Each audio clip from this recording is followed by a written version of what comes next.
Good day and welcome to Caribbean Currents, a quarterly online program produced and presented by the Nature Conservancy Caribbean Division. Caribbean Currents discusses important environmental topics impacting our lives, shares the work of our incredible staff, partners, and stakeholders. Thank you so much for joining us today. I am your host, Cleveland Sam. Today, we are discussing a topic that is not exactly attractive, but extremely relevant to us in the Caribbean. That is wastewater management. When was the last time you stopped and thought about the wastewater you generate? Well, joining me to discuss wastewater management is an esteemed and may I dare say an international panel representing various expertise and organizations. I will now introduce the panel members and ask them to say a little bit about themselves, especially as it relates to wastewater management. First, Joss Hill, Wastewater Pollution's Program Director for the Pacific Division of the Nature Conservancy. Welcome, Joss. My name is Joss Hill, based in California, and as Cleveland said, I lead the Nature Conservancy's Pacific-wide wastewater pollution program. Allison Elcock is Chair of the Caribbean Water and Wastewater Association Wastewater Specialist Group and also Manager Wastewater Operations at the Water and Sewage Authority in Trinidad and Tobago. Welcome, Allison. Thank you, Cleveland. It's a pleasure to be here. I've been involved in wastewater management for close to 20 years, just about 18 years or so since 2007. The Wastewater Specialist Group of the CWWA was formed on the 21st of September 2023. So we are a fairly young group. So it's a pleasure to be here to, spread the wastewater agenda. We felt that, wastewater needed to have a voice within the Caribbean. And so we're happy to be here to do that. Great, welcome. Dr. Elizabeth Shaver, and she's a Coral Conservation Manager, TNT Caribbean, and also the project lead for the Caribbean Wastewater Project. Liz? Hi, everyone. I'm Elizabeth Shaver. I'm the Coral Conservation Program Manager for the Nature Conservancy's Caribbean Division, and I lead our wastewater project in the Caribbean as well. I've been with the Nature Conservancy doing coral reef conservation work for about 8 years now. All right, and Liz is no stranger to this program. And last but by no means least, Mr. Carlos Garcia, and he's the Dominican Republic Program Director for TNT Central Caribbean Division. Welcome, Carlos. Thanks, Cleveland, and thank you for having me in this time. I'm based in Santo Domingo. I've joined the Conservancy for almost 10 years ago now. I lead the conservation portfolio that includes work with water funds and work in close relations with wastewater treatment plants that we used to call the artificial wetlands here in the Dominican Republic. Great, it's good to have you again, Carlos. Thank you, ladies and gentlemen. To get our discussion started, I'm going to invite Joss and Liz to give us a perspective of wastewater situation with respect to work that is being done. So I'm going to kick it now to Joss to start our presentation. Thank you. So we're here today to discuss wastewater management. And so what is this? This is contaminated water from toilets, laundry, other home waste, business industry, stormwater runoff. And wastewater pollution along coasts and ocean causes widespread harm across the globe. But surprisingly, though, it's not such a well-known threat. And so it's not been a big priority to address. And so hopefully we can start to change that with this conversation that we're having today. But first, I just wanted to highlight the scale of the problem. The United Nations estimates that 80% of global wastewater is released into waterways without adequate treatment. And this happens when there's insufficient or inadequate sanitation infrastructure, which may include directly discharging wastewater into the ocean, or it could happen from outdated or leaky infrastructure, individual units like cesspools or septic tanks that are not placed too close to water or with inadequate leach fields to treat the effluent. And finally, wastewater is wasted. Some researchers estimate that only 11% globally is actually recycled and reused for things like irrigation or golf courses, agriculture. But this is despite water shortages in many parts of the globe. And so this is a significant missed opportunity. So what's the problem? Wastewater pollution introduces a whole cocktail of toxic contaminants to the environment, but it's even when it's highly treated, it's often still includes a lot of nutrients like nitrogen. And so this is actually a major concern for the environment. Elevated nitrogen fuels rapid algal growth, leading to algal blooms, which deplete oxygen, limit light, can create dead zones that can lead to mass fish die-offs and biodiversity loss. And so on this slide, there's a global map of nitrogen inputs from wastewater to our coasts. And so you can see the purple and pink colors equating to high levels of nitrogen. And you can see there's a lot, even along the coast of the United States where I live, where the majority of the wastewater is actually reported, 97% is reported to be reported to be treated. But this treatment isn't good enough for removing nutrients. And so this is a big issue for the environment. Excessive nutrients harm coral reefs, seagrass beds, mangrove forests, and this in turn harms coastal fisheries, tourism, reduces the shoreline protection that's provided by reefs, mangroves, these habitats. And wastewater pollution is also a massive human health risk too. Water pollution is estimated to cause 1.4 million deaths each year globally and lead to human disease and amounts to about 12 billion in annual losses globally. A new study by The Economist Impact that came out last week found that economic losses linked to untreated wastewater are really significant globally. So what can we do? Well, there's an important role for the NGO community to help address this problem by helping to raise awareness of the issue, providing capacity to governments and community in designing and implementing solutions. And here at TNC, the Nature Conservancy, we're focused on integration, so advocating for the integration of wastewater management into conservation efforts, focused on informing and inspiring, so creating tools and resources to help governments, organizations, communities address this problem, and then finally investing and innovating to improve enabling conditions for action through breaking down policy and finance barriers.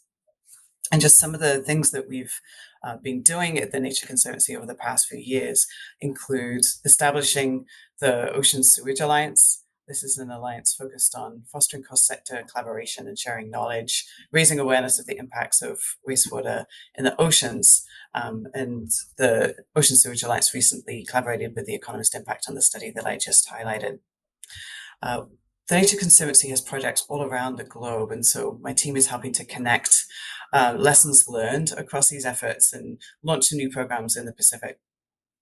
And then finally, we've been collaborating with other organizations to create resources that can actually support those working on these efforts. So I'm going to hand over to Liz now.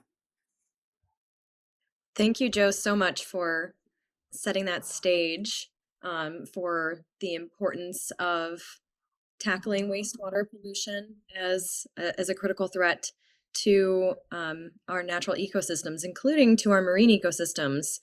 And of course, in the Caribbean, where many of us are working, wastewater pollution is actually one of the biggest causes of degradation to the coastal environment. As Joe said, there's damage because of wastewater pollution to coral reefs, which are one of our most important natural assets across the Caribbean. It can cause harmful algal blooms and eutrophication, as well as significant risks to public health and economic welfare. So in response to this growing threat and understanding that it is a growing threat to us and in our natural habitats, in 2021, TNC worked to assess wastewater management in 4 island nations in the Dominican Republic, Haiti, Jamaica, and Grenada, to really understand the barriers to handling wastewater, but also opportunities for addressing this issue. And then through further support from the United Nations Environment Program, TNC undertook a separate but pretty complementary study looking at nature-based solutions, things like artificial wetlands, whether they have a place in being used as a tool for wastewater management in the Caribbean. And from these analyses, we really got a foundational understanding that people feel that it's vitally important to care for the health of the sea by reducing wastewater pollution, and that it's up to everyone. It's up to the government, the private sector. It's up to our own communities to reduce everyone's input, to reduce their contributions to this problem. And we also found that there is both a really significant societal interest and opportunity for nature-based solutions, including constructed artificial wetlands, to be used as a tool in wastewater management. So all of that that body of knowledge led us to embark on a second phase of work starting in 2022 through the support of Ocean Kind. And through this second phase of work, we have been conducting new surveys on knowledge, attitudes, and perceptions of community members in the Dominican Republic, Grenada, and Jamaica to really understand wastewater pollution and treatment systems in those locations. And we've reached nearly 1,200 people through these surveys. We've supported capacity building for government staff and NGOs in these three countries, as well as from staff from Haiti, through 2 in-person workshops, including a behavior change workshop led by the United Nations Environment Program and RARE, as well as a training led by the Nature Conservancy and our partner in the Dominican Republic, Yaque del Norte Water Fund, focused on constructed wetlands for wastewater pollution control. We've conducted a feasibility study in Jamaica to assess the use of constructed wetlands to reduce wastewater pollution in populated communities near really important and vital coastal marine ecosystems. And we are working on an education and awareness campaign to share the importance of this threat and what everyone can do to reduce their impacts. And finally, the Nature Conservancy in the Caribbean is working to build wastewater pollution and wastewater management into our strategies for both coral reef conservation and climate change adaptation. With that, I will hand things back to Cleveland. Thank you, Liz and Just, for that really good presentation and setting up nicely a context for our discussion. And I want to start really with the basic, and any one of the panelists can really jump in here. Just for anyone who is viewing this program, when we talk about wastewater, what exactly are we talking about? Well, wastewater, they may not know it by that name, but basically it is used water. It's the water that we use to bathe and to wash our hands. That water that goes down the drain after we've soaped and rinsed off our vegetables, or used the toilet and flushed it and so on. All of that waste is wastewater. Okay. And Liz, I know from working with you that we also pay particularly attention to wastewater as it impacts the maritime environment as well. Yes, we do. Of course, the use of water on land often finds its way to the sea. And when wastewater that has been used through various means, whether it is used in the sink, used from toilets, if it's untreated, then all of that untreated effluent goes right into a local body of water, like a river, and that will go right out to the sea.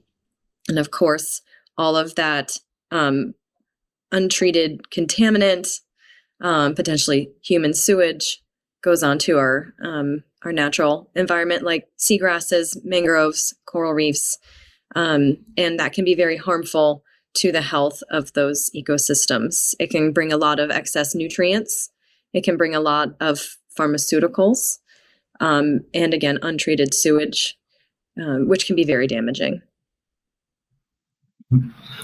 And that is especially true if you consider that even if you bring it to the ground, to the aquifers, or through a septic, it will eventually find its way to the water vein and the aquifer and eventually goes to the coast. So at any point of time, wastewater needs to be treated. Otherwise, it represents a threat for the environment and the biodiversity. And one challenge is that a lot of treatment, and you think about this in the sanitation sector, is focused on eliminating the kind of bacteria and contaminants that we think of related to human health, but traditionally we haven't treated the focused on removing the nutrients. So even in more highly treated wastewater, there's still a lot of nutrients that make its way to the environment, and so as my colleagues have mentioned, this can harm coral reefs, can lead to algal blooms and harmful toxic algal blooms sometimes that can lead to fish die-offs and harm the reefs, which obviously leads to harmed livelihoods as well and reduces the shoreline protection value of coral reefs and mangroves. And while we've concentrated on domestic wastewater, we know that there's also industrial wastewater from, let's say, food manufacture, beverage manufacture, and so on. And sometimes these can find their way to the open bodies of water without treatment or without sufficient treatment, where they may have a treatment system in place, but it is malfunctioning or not functioning to full efficiency. So all these are means by which, our water courses and the oceans can be severely polluted. Great. And thank you very much for that. And I love where the discussion is going. I'm going to ask a question now for each of you as well to respond. What would you say are some of the most common challenges we face in managing wastewater today? Well, I'll jump in. And I think that there are a lot, and it's multifaceted. So let's just talk about awareness. Persons are not aware of, let's say we have sewers, what they should put down the sewers, and that in itself poses a problem. They can flush anything from wipes to floss, and it increases the cost of treatment because you have these additional things to deal with along the collection system. You have frequent chokes, fat soils and grease. So I'd like to say that our waste disposal etiquette is not where it should be. So there's that. There's also the matter of focus by the powers that be on wastewater in particular. There may be a lot of focus on water, but not necessarily wastewater. And there isn't really that view that wastewater is really a resource. I've seen that, some of the countries are now looking at wastewater plants and calling them resource recovery facilities. And I found that was such a nice shift in terms of, how we look at wastewater, because it really is a resource hub, both the biosolids and the liquid itself. It could be reused as water, for potable, but also for non-potable use, whether it be gardening or helping to keep the river levels at a certain level, toilet flushing. So you can have it at a community level, you can have it at a household level, but the focus is not there. We tend to flush and forget. Additionally, I will mention the political sensitivity and the fact that decision makers are more preoccupied for freshwater provision to their constituents than for the wastewater treatment, because that's the real need that everybody can easily identify is have access to fresh water. Once you use it, as you mentioned, you flush and forget. And this is where the political needs to be also shifted in order to address this challenge for fresh water, because it will eventually contaminate freshwater aquifers or any other body of water if it's not well treated or insufficient or inadequate treatment. Another major issue is the cost of actually improving the infrastructure and really figuring out what the right upgrades are needed and who's going to pay. And oftentimes this can be really expensive for homeowners to kind of think through. And so it's a challenge to kind of identify how to address that issue and make sure that it can be affordable and infrastructure can be equitable. I think additionally, when we're thinking about the Caribbean, we have a lot of rural locations, hard to reach locations with high elevation and different kinds of soil types. So I think that additionally makes it a little bit challenging. There are many different kinds of wastewater treatment infrastructure types. And when there are a lot of rural locations, it can be very difficult, I think, to get a central system that is the most effective with collecting and treating wastewater.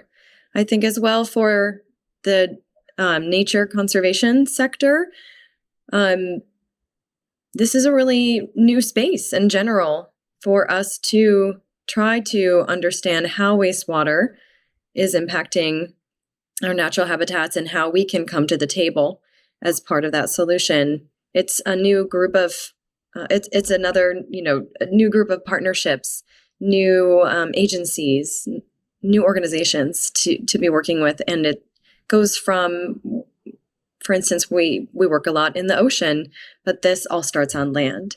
And so it's going across quite a large area, many communities, potentially many watersheds, to find solutions that work across that landscape. Thank you.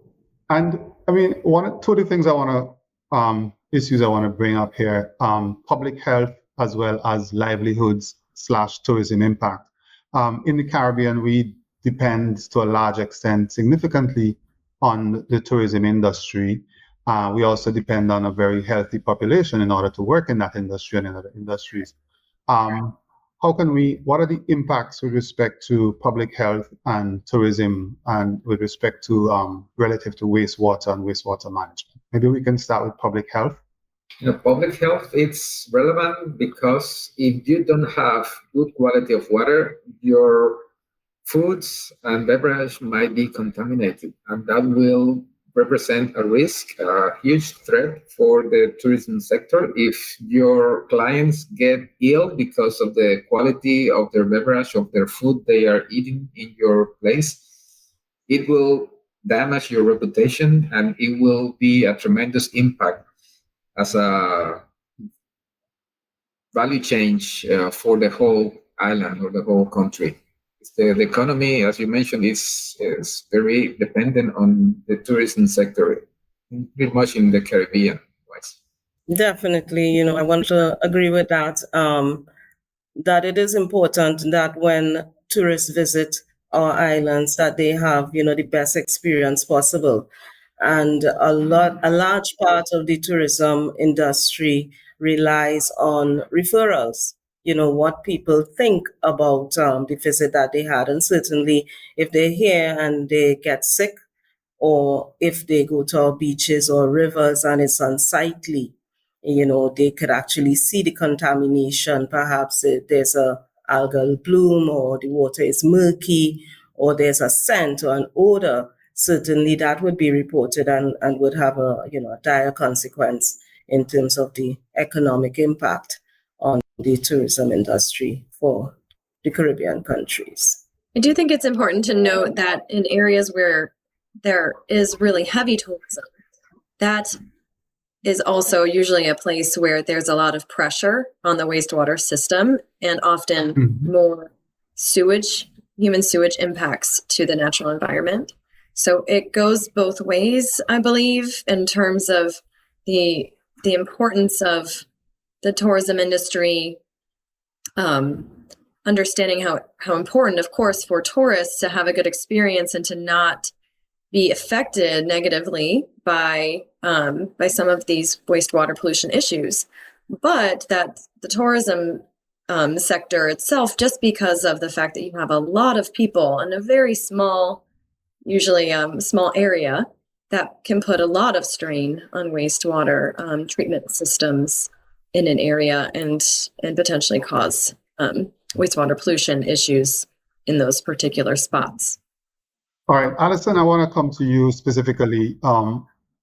You sit at a very strategic position with the Caribbean Water and Wastewater Association. What are some of the issues your members are reporting throughout the region? Because I know you represent the English, Spanish, French-speaking Caribbean. What are some of the issues your members are reporting with respect to wastewater? And by the way, congratulations on the formation of the special group on wastewater. Thank you so much. Problems are widespread. As I said, there isn't much focus on wastewater management, and therefore there isn't much funding for wastewater management. So it can span from, in Trinidad, aging infrastructure. We have sewer mains, earthenware sewer mains that were laid in 1965, some of them still in the ground. Sometimes when we dig them up, the entire top is gone because it's been eroded over the years. So we have, collapses taking place from time to time. And of course, this requires a systematic approach in terms of how we're going to change out these lines. In terms of decentralized systems, within the Caribbean, we have about, let's say, 78% focused on decentralized systems. Those connected to centralized sewer systems are really small in size. So for decentralized systems, what we find is a large portion of it throughout the Caribbean is still pit latrines, improved pit latrines, the ones with ventilation and so on, but still pit latrines. And if these are not well maintained, well, of course, it's going to be a problem. Septic systems, some of them don't even connect to a secondary system after. So we may have drain fields or soakaway systems, as they're sometimes called, or filter trenches and so on. So the entire industry needs regulating. It needs policy, it needs guidance, and it needs funding. All right. So we're going to shift the discussion now to some solutions. And I want to start with you. You're working in the Pacific Division of TNC. Can you tell us about some of the solutions or programs you have been implementing in that part of the world? Yeah, sure. My program's quite new at TNC. What we've started to do is identify all of the folks within TNC who are working on this issue across the globe, because there's actually quite a few, and there's some great success stories as well. And so we've established internally a community of practice to glean these lessons learned and connect all this work so that we can collectively, as an organization, learn more about what works and various different solutions. We've, in a Pacific Division program, we're starting to launch some new programs as well. Our focus is really to link wastewater management with marine conservation, because it's so linked. If we're going to make investments into managing fisheries or establishing marine protected areas, then if there's wastewater pollution, that investment's not going to be used so well if we're not addressing this other threat. And so another goal is to really link wastewater management into marine conservation programs. And so we're working with Hawaii and a program in Micronesia right now to launch some new programs. And we're also taking a look at launching a program in California as well. And then finally, one of the things that we're doing is partnering with other organizations working in this space to kind of build and share resources. We help establish the Ocean Sewage Alliance, which is an alliance across marine conservation practitioners and sanitation as a kind of way to help create more collaboration across these sectors and sort of provide information resources at a global level. Great. And Liz, I know you are the project lead for the Caribbean Wastewater Project. You mentioned the research. Do you have any of the findings from that research at the top of your head at this time that you can share, or any important results from those findings? What I can do is basically sum up to say that wastewater as an issue, it is known that there is a threat. It is known by many community members that we need to protect natural systems, and that everyone needs to do their part to do that. But I think what is less known is exactly how within someone's own home, how they could reduce their wastewater impacts. A lot of our research has looked into what types of systems people have in their homes, and oftentimes people are not, they're aware of, to an extent, but might not be fully aware of exactly the kind of treatment system that their home has. Or not necessarily aware of the potential for reuse for some of their wastewater, particularly water that has been used to wash dishes can be used for watering a garden, or as an example. So there is quite a lot that we learned.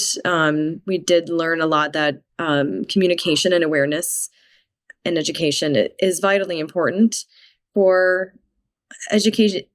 For education on the importance of wastewater pollution and the everyday activities that people can do to reduce their own impacts.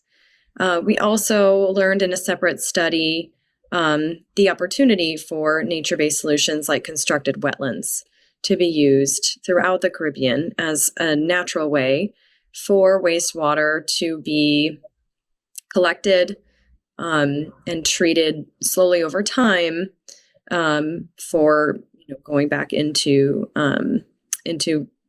riverways and into the ocean.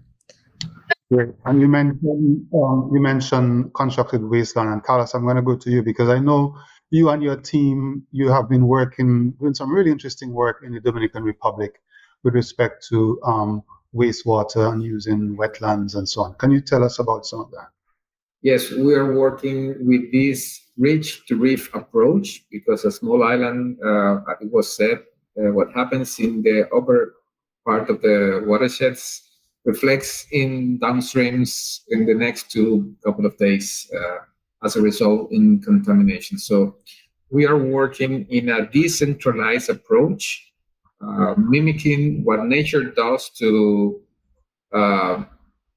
treat water naturally. So we just reproduce kind of anaerobic and aerobic water treatments using constructed nature-based solution, but it's a kind of hybrid because we use septic tanks and then a pond, which we call artificial wetland.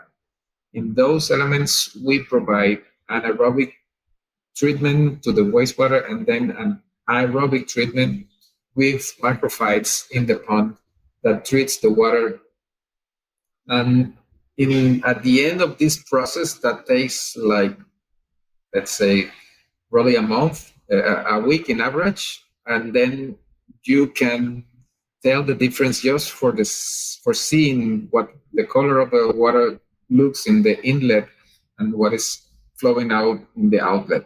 Anyway, we bring those samples to a lab to verify the performance of this wetland, and they are complying the regulations in water discharge of the Dominican Republic. So actually they are exceeding the regulation, and the water can directly be brought again to the river or any water body, because it will be used for agriculture or other purposes. Great. Allison, you wanted to jump in earlier. It was just to say, similar to what you were saying, not the Dominican Republic, but I know that we also have similar systems in South Martinique, Guadeloupe, Grenada. It's very exciting, and we're looking forward to have it spread throughout the Caribbean, in Trinidad as well, because we have a lot of issues with clay soils. So we're really hoping to have the systems implemented here in terms of training persons to know how to construct these wetlands. And I've seen it used with heliconias and other ornamental plants, so that you have double value there. You can treat both your wastewater sludge and have the benefit of having a plant that you could retail, flowers and so on. Yeah, Allison, that was really good. You actually preempted my next question to you, which was basically, what are some of the best practices you're seeing among your member states with respect to management of wastewater? But this is a question I could ask all members of the panelists, just from where you are. What are some of the best practices you're seeing? Liz, I know you have to leave us soon, but you can also jump in with what are some of the best practices you have encountered. But Allison, what are some of the best practices from you're seeing with the Caribbean Water and Wastewater Association members? Well, I think that there has been a shift in focus from the large centralized systems to household systems, and what we could do at the household level in terms of reuse. And our group is really focusing on reuse this year. The specialist group is our team, really. And we're looking at reuse at the household level. And there have been some examples of reuse happening at the household level. We had a team from Japan, Water, doing some work in Antigua, where they're implementing a system with black water and grey water recycling. And they've reported a drop in water demand of up to 70% just from the grey water recycling. So that is really, really significant. So, we're looking forward to more of these types of initiatives at the lower end, I would say. We have seen a lot of movement towards improved pit latrines. As I said, those are still in use. So instead of the simple pit latrine, we have seen a movement towards the improved pit latrines in Jamaica and some of the other islands as well. I think St. Vincent and so on. In terms of the centralized systems, because these are, a much larger costs, you will find them in some of the more industrialized countries. So like here in Trinidad, we would have had a project with the IADB to improve our centralized systems, where we constructed 2 large plants, the Malabar Wastewater Treatment Plant, which is where I work, and the capacity of that plant is about 40,000 cubic meters per day. And then we had the San Fernando Wastewater Treatment Plant constructed maybe 2 years, 3 years after, with a 45,000 cubic meter capacity. So we have things happening on either end of the scale. Both these plants can achieve nutrient removal, which is something that a lot of the earlier packaged plants that we had in Trinidad, there was a boom in packaged plants between the late 1980s to the early 1990s, a lot of packaged plants. But there was not that focus on nutrient removal.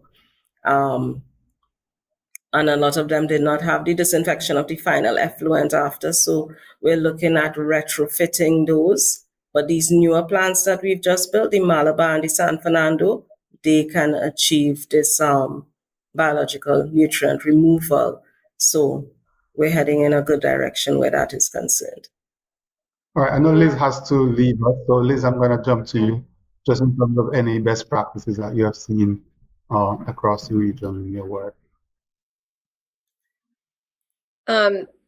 Yes, I would say that the use of nature-based solutions like constructed wetlands is a great approach. I think that Carlos could speak better to this in the Dominican Republic as an example, but it is a really good solution where it's possible, where the right conditions are set within a location to build one of these. They can be more inexpensive and a really good solution in potentially a rural area where a central treatment system is not possible. It also increases greenery, it increases wetlands habitat as well.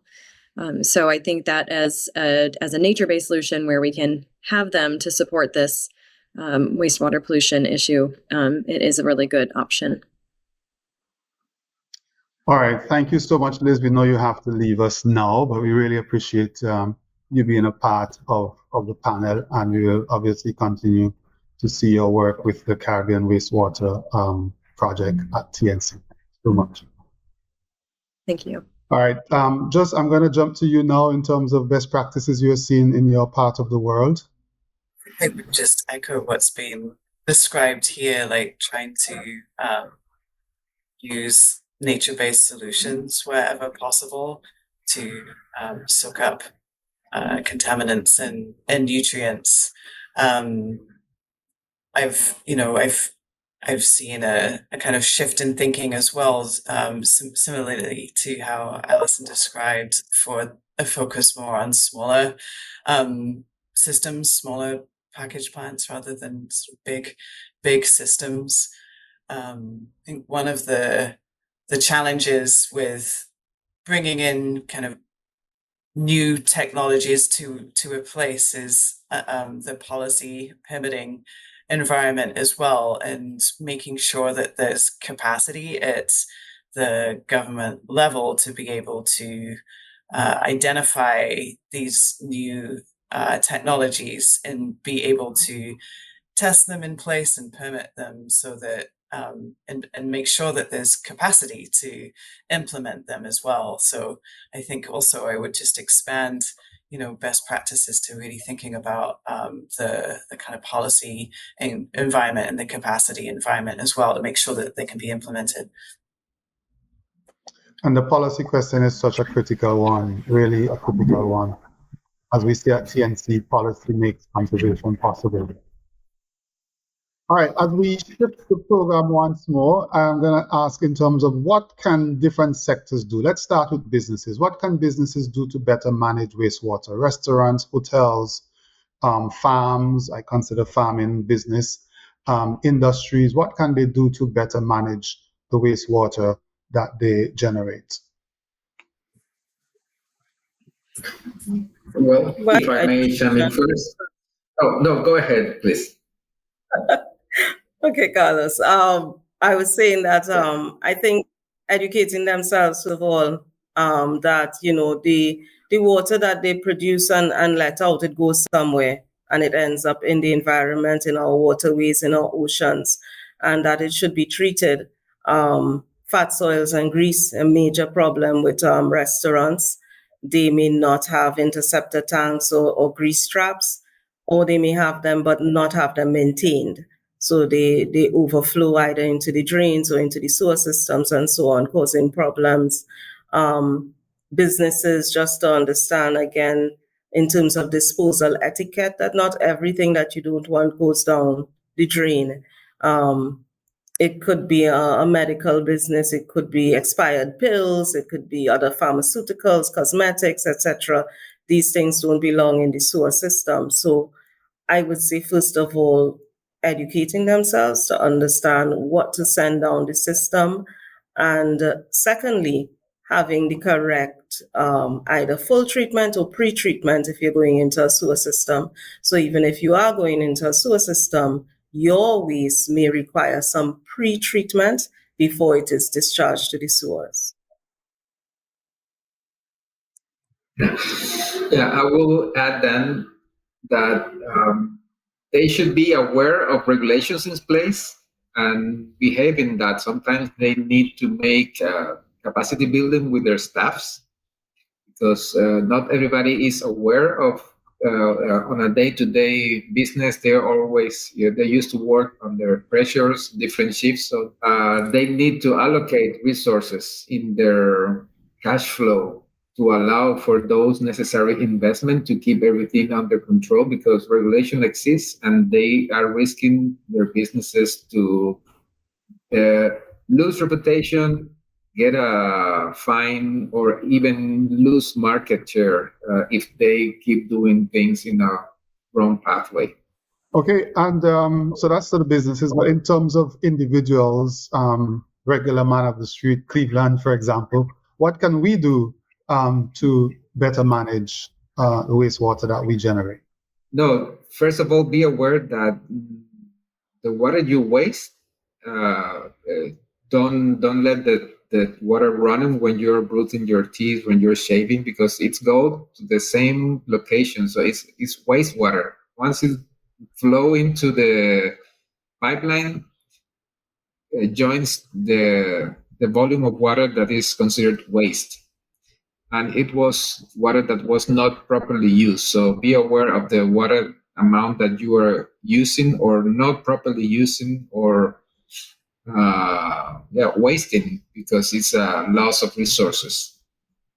I think another issue would be take a look at your bills when you receive your water consumption. How much water volume are you charging to the system? And I don't know how much do you pay, but in some places you have subsidies, and people think that water is relatively cheap. It's a human right. You deserve to have access to fresh water in order to have a decent life, but these have a cost. So you need to pay attention to your bill because the more you pay, the more you consume, and most likely the more you waste. Not necessarily you use the water in a very efficient way. Well, I would like to look at not the generation side in terms of generating wastewater, but just pollution on the whole in terms of how we use our recreational waters, for instance, and having respect for the bodies of water that we have and the use we have for them.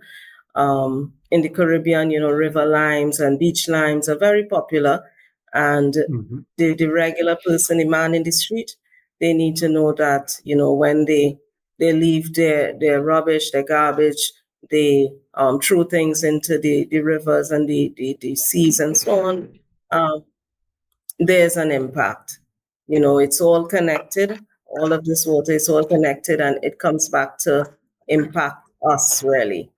Um, at the household level, it's similar to the businesses in terms of what we put down the drain, and also in terms of decentralized systems, checking your systems because septic tanks, for instance, having that 3 to 5 year period for having the septic tank emptied, a lot of people lose sight of that. They don't keep track of it.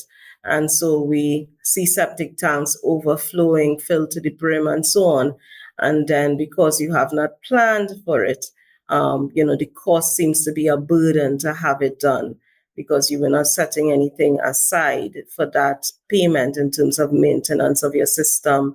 Looking at your soakaway system, is there excess grass growing? Is the area moist or waterlogged? That signals a problem with your septic tank system. And if you can't check it out yourself, that you get somebody to at least check your system once a year to make sure that things are right. Great. I would add as well that just educating yourself about this issue, as we like to say, dilution is not the solution to pollution. it does, we can't just put it in the ocean and think that it's going to be okay. The ocean is big. There's too many people now. So understanding the issue and also understanding reuse. Some people can be concerned about reusing treated wastewater effluent, feeling like, oh, is this going to be safe? But cleaning it can make it safe for household uses like flushing the toilet, as well as irrigation. And so understanding that and advocating for change within your government as well can be really powerful. Definitely, Joss. I just want to agree with you and to point out that in education, you have to keep it going. It's continuous, it's lifelong. You have to keep yourself abreast of what is going on. I remember when the big fad was biodegradable bags, and people thought that because they were biodegradable, they could throw them anywhere and they would disintegrate. And now we see the problem with plastics in the oceans. So it's a matter of keeping abreast and making sure that you have the right information all the time. So true. This conversation has really been great. I mean, could you believe it? We have been going for an hour already. So time does not allow us to continue indefinitely. So at this point, I want to give each panelist about a minute just to share your final thoughts. And I'm going to start with you, Joss. Thank you. I would just say as my final thoughts to highlight the role that nonprofits can play in this space. I think nonprofits can play a powerful role in enabling system change. This is a complicated issue that touches many different facets. Oftentimes, many government departments, pivoting challenges, cost challenges, all of these things. And so the nonprofit sector can play an important role in helping to understand policy gaps, identify where reform is needed, and advocate for reform capacity and funding to be able to solve these challenges, and also to bring capacity to places maybe where permitting staff don't have haven't learned enough about nature-based solutions, or might need support in understanding how to integrate them into their local permitting environment. And so there's a role, a really important role, I think, in awareness and capacity, and also building awareness among funders too. There's a role for many different types of funders, and philanthropy can play this kind of capacity enabling conditions support role, and then also just bringing in private sector funding, banks, development banks as well, and thinking about how can we design better finance products that can meet the challenge. Oftentimes, addressing these issues, it can be quite slow and take many years. And so being able to really stay the course and have that support is really how we're going to make this change. Thank you. Allison? Well, wastewater, it's a big issue. Our tagline, for instance, in our specialist group is think wastewater, think water, think life. It's all connected. And we need to come to the point where we realize the importance of wastewater treatment and disposal and reuse, and seeing wastewater as a resource, because it is. We need to shift our thinking in terms of seeing the connectivity between us trying to have water security and dealing with wastewater, because wastewater treatment and reuse feeds directly into water security. Even at the individual level, I would say that we need to keep preaching good wastewater management. I saw my daughter the other day looking to pour some oil down the drain, and I was, taken aback. But then I realized that I hadn't told them that, I would do it for myself, put it in a plastic bag and dispose of it. But I hadn't told them of the dire consequences of doing it. So, sometimes we take things for granted. We're in a field, but pass it on wherever you are, whenever you have the opportunity, pass on that information, pass on that knowledge. Carlos, you have the final word. Well, thank you. And I am totally in the same page because I was thinking to touch and refer to a holistic approach. Water needs to be considered as part of the water cycle. The wastewater is going to return to nature and is going to get involved in this perennial cycle. Everybody agrees that water is important. Wastewater is part of this priority, so it also needs to be prioritized. It's also kind of shifting the thinking that in order to keep access of fresh water, you need to treat wastewater so the system can flow and function without contaminants. All right. Thank you. A big thank you to our panelists on this episode of Caribbean Currents. Really appreciate you making the time to join us today to be part of this program. To our viewers, thank you so much for watching this program. And if you enjoyed our program, please leave us a comment and subscribe to our YouTube channel. If there's an environmental topic you would like to be featured on Caribbean Currents, do let us know. You can contact us via email at caribbean.news@tnc.org. That's it. Again, caribbean.news@tnc.org. For more information on the work of the Nature Conservancy in the Caribbean, visit our website at www.nature.org/Caribbean. And of course, you can find us on Facebook, Instagram, and LinkedIn. On behalf of Nature Conservancy in the Caribbean and our production partners, UE TV, I am Cleveland Sam. Until next time, goodbye.